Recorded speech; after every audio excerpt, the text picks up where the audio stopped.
viewers, this is Dr. Kalyani from Kalyani Skin and Hair Clinic. As the summer is kicking in, I would like to discuss with you some skincare tips which you can incorporate in your daily skincare regime, which would give you a happier and healthier skin in summers.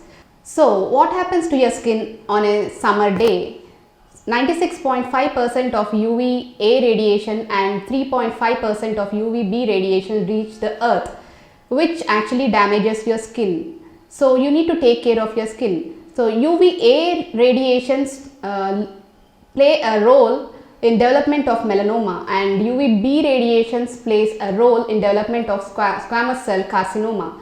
So in simple words, both of these are skin cancers. So you need to protect your skin a lot during the summer days. How do we take care of our skin from the sun and the damage created by it to prevent cancers? First, the sunscreen. Sunscreen is both physical and chemical. So physical sunscreen, coming to the physical sunscreen. What is physical sunscreen? Physical sunscreen means using our car shields. It could be using umbrellas, it could be using wide brimmed hats, it could be using eye shields. So these are the physical sunscreens. And coming to the chemical sunscreen. Chemical sunscreen is the sunscreen which we apply on our skin. So this chemical sunscreen protects us from UVB radiations, and all the other physical sunscreens protect us from the UVA radiations, both of which are very important. Now coming to the other skincare tips, what we have to follow in this summers. So summers tend to be very dehydrating. So I request all of you to have 4 to 5 liters of water every day, which will hydrate your skin and hair too. And along with this, use a thick moisturizer on the exposed parts.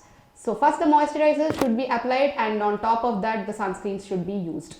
Coming to the eyes, you need to take care of your eyes with wide eyeglasses, and you have to use a day care under eye cream and a night care under eye cream.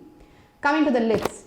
Lips, how do you take care of your lips? You need to use a lip balm which has a SPF in it, which would protect your lips from the sun's harmful rays. And now coming to the feet, which are the most neglected parts of our body. So that tends to dehydrate faster than any other part of the body. So you need to take care of your feet in summers. Coming to the product list, what you have to use. My recommendations for you is coming to the moisturizers. If you take moisturizers, you can use Moist Soft Moisturizer, and the Bioderma products are very good, which are very nourishing and hydrating to the skin. Coming to the sunscreen, Bioderma has wide ranges of sunscreen. Along with the sunscreen, they also provide solutions for your skin care issues like brown spots, and some do serve as a base for your makeup too. So these are great products which you can use, and for a complete list of products you can go to the description box where I have mentioned all the product list and availability, address and phone numbers. You can contact them to get your products delivered to you. Thank you viewers for watching this video. Please like, share and subscribe to my videos, and meet you all in the next video. Please do let me know the topics of interest for you so that I could make videos for you.